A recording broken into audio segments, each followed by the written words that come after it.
Welcome to Dr. Charles Speaks, a podcast for now. You've joined us for a special series of transformational talks, selected exclusively from Dr. Charles's corporate success calls. The 15-minute calls are designed to encourage leaders, activate your thought life, and prepare you for the challenges ahead. Dr. Charles joins every call with a blend of his personal experiences, his expertise as a John Maxwell certified mentor and coach, and of course, his more than 30 years of exceptional experience in both corporate America and ministry. Get motivated with Dr. Charles Speaks, a transformational talk from the Red Line on today's podcast, inspiring excellence and generating results. Good day, my friends. This is Dr. Charles. You're on the Red Line, and I thank you for listening to me. This is a call that I know, and it is specifically designed for you and me, that is, to start our week off on a great and positive note.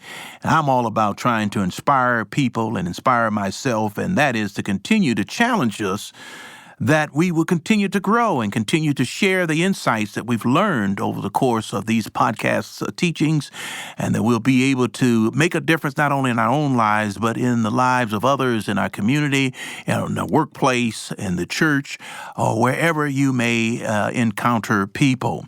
It's so important each and every day to take on a positive outlook and to let your gift go forward and pour into others and making them better along the way. I tell you, you get joy out of it. I certainly do. And you really take on a servant leader's attitude and a mindset of really just giving of self and letting your gift flow. And so on this time that we have today, I just want to talk about really the process of training people. You know, in our workplace, there's training that's going on because you always are hiring people and people coming on board. We call it the onboarding process where I work and get people acclimated inside of the organization, but also to really clearly understand what is their role and the expectation exchange, what is expected of them as they continue to learn and grow and become successful. You know, someone said this, the toughest thing about success is that you've got to keep on being successful. And learning never stops. You never work for someone else. The truth is someone is paying you to work for yourself. And I just want to talk about this subject, the process of training, because for people to be productive and satisfied professionally, they're going to have to know what their fundamental responsibilities are going to be. And that's where it starts. I'm going to be onboarding a couple of people in the near future here, and the key to that conversation is going to be making sure that the conversation is productive and that it is the responsibility for the exchange, for the outcome to become one that we both understand, working together and coming together on common goals and objectives. Peter Drucker, he said, one of the critical problems in the workplace today is that there is a lack of understanding between the employer, the trainer, or the person who is onboarding that employee, and the employee as to what the employee is to do. You know, there could be 100 things that they could do, but you're not going to try to give them all 100 in day one. And so employees can either feel like they're overwhelmed by the information, or you simply break it down into the three buckets that I kind of use: what a person has to know, what a person needs to know, and what's nice to know.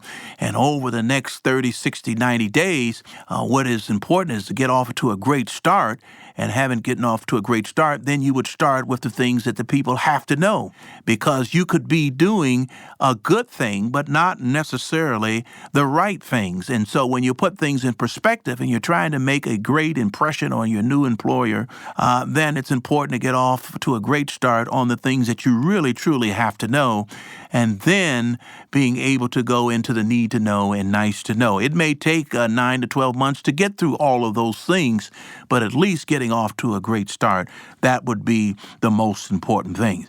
When you think about it, in order to be successful as a leader, we must clearly set clear expectation for the members of our team. That is so important. And you know me, I like to use sports analogies. So when you think about it, look at it at how a basketball team works together. When you think about a basketball team, those of you who may have coached a basketball team, or for that matter, any team you may have coached, but specifically today, I want to just talk about a basketball team. Well, you know, there's 5 players that are on the floor at any given time, and each of those 5 players, when you think about it, they have a particular job to do. There is a shooting guard on the team whose job is to score points. The other guard, which they call a point guard, that person's job is to pass the ball and to help people get in position to score. When you think about the other players make up the 5, you're going to have a power forward who's expected to get the rebounds. You're going to have a small forward whose job is also to score as well. And then you're going to have that person that stands in the middle, generally the tallest person on the team. They're going to be the rebounder and the shot blocker, and they're going to score as well. So all 5 of these, each person, when you think about it, they on the team, they know what his or her job is, what his or her unique contribution to the team must be. And when each concentrates on their particular responsibility, guess what? The team gels together, the team comes together, the team can win. And when you think about it, if you had a team that had 5 7-footers, they could very well match up with the opposing team because all of the 7-footers, they can't all play center. They can't all get all the rebounds. And the opposing team have specialists that can shoot from the outside, that can drive through the lane and score on a layup. They got people that can do various things, and a big 7-footer may not be able to cover all of the ground if they were playing a team that was diverse with all of the different positions. And so it is when it comes to the process of training and building a team. As I've said, it comes down to setting the clear objectives for every role should have on a particular job description, which identifies the 4 to 6 primary functions that you want the person to perform. So that's the beginning point, is the clear expectation, because everyone on a team has a role and they should have a description which identifies the key functions that is going to make everyone successful and that's going to bring everyone together as one team. And so that's the number one step in training and people to succeed. It starts with clear expectations. Number 2, you want to also make clear what authority they have and what the chain of authority is within the organization. And so the reality is that as a leader, you cannot be everywhere all at the same place and time. You obviously will not be able to make every single decision that goes into play with one of your team members. And so you give up some of the authority that you have and you share that authority with your team. Because if you don't, if you want to play mother hen, where everything must come to you, there'll be a long line outside of your office, and you just won't get much done yourself because you'll be so busy answering all of the questions that your team has. So, number 2, you must relinquish some of the authority that you have, and you must be clear about that authority and give the member the opportunity to use their talent, to use their gifts to get the job done. You set the parameters. Number 3, set priorities that you look at the 80-20 rule. You've heard of that. I've always encouraged my people to give 80% of their time and energy to the things that they have to know, and the other 20% to the things that they need and nice to know. So the 80% goes to the 20% of what they have to know. Now, that is the key to get started, is you can't do 100 things and do them all well. As the saying goes, you can't be a jack of all trades and a master of none. And so the rule of thumb is to take that 20% that makes up 80% of what all that you do. That would be the key to start with. You know, when you think about it, as a leader in training people to perform specific tasks of their jobs, they are to do, it largely is dependent upon his or her, talking about the people's success or failure. And so I just want to share this with you. The best type of training, what happens, it takes advantage of the way people learn. That's number one. Number two, the training model that I like to use is just very simple, and it just goes like this: tell, show, do, and review. And that particular training model, when you think about tell, that is, what is the task at hand, and why is the task important, and what does success look like? That's the beginning process of training someone, is getting their buy-in and their understanding of what it is that you're trying to carry out. And then the second component to that model would be show. After you've told someone, then it would be appropriate to show the person how to do what it is that you're trying to train them on. And that this step, it's a hands-on approach. It allows the employee, it allows the trainee to see you demonstrate the whole process. And when people see the tasks performed correctly, it gives them something to try to duplicate.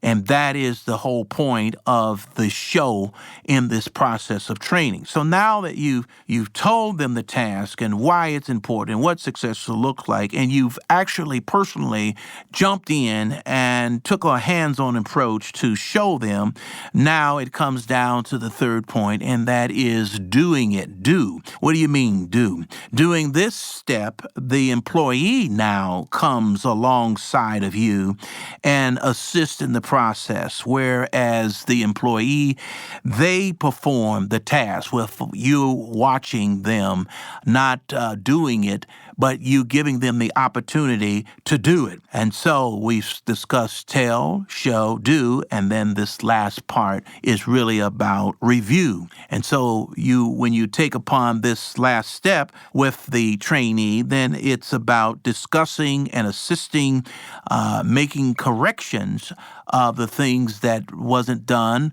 or trying it again to correct, to make sure that once they've gotten the process down, you can turn around and ask them to explain it to you as to what they learned from this model, because this will help them to understand and to remember.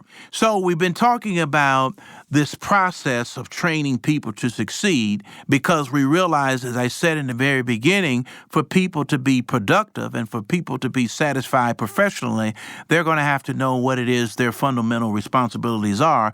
And when you're taking them on under your wings into your organization, or whatever the project might be, they may be working with inside of one of your projects, then they must have clear goals, clear expectations, and it starts with each and every job that you hand out to a new person is those clear expectations. I like to close with this. You know, Fred Maskey, he said this. He said, the greatest leader is willing to train people, and not only train people, he goes on to say, to develop them to the point that they eventually, get this, they eventually surpass him or her in the knowledge and ability. That's what it comes down to. You're hiring people and you're making yourself better. You're challenging yourself and your team. But at the end of the day, the leader is willing to train people and develop them to the point where they eventually surpass him or her in the knowledge and ability. I want to thank you, my friends, for joining me once again. This is Dr. Charles. You've joined me on The Red Line. Now let's make it a great day, and let's make it a great week. God bless you. Until next time. Thank you for listening to Dr. Charles Speaks. Visit drcharlesred.com for booking info for your ministry, business, or leadership team. Get info about The Red Line, a 15-minute corporate success call each Monday morning with Dr. Charles. Follow Dr. Charles on all social media at Dr. Charles Red. Subscribe to the podcast here for every episode of Dr. Charles Speaks. Thanks for joining us. Like Dr. Charles always says, no matter what, never, never, never give up. Until next time.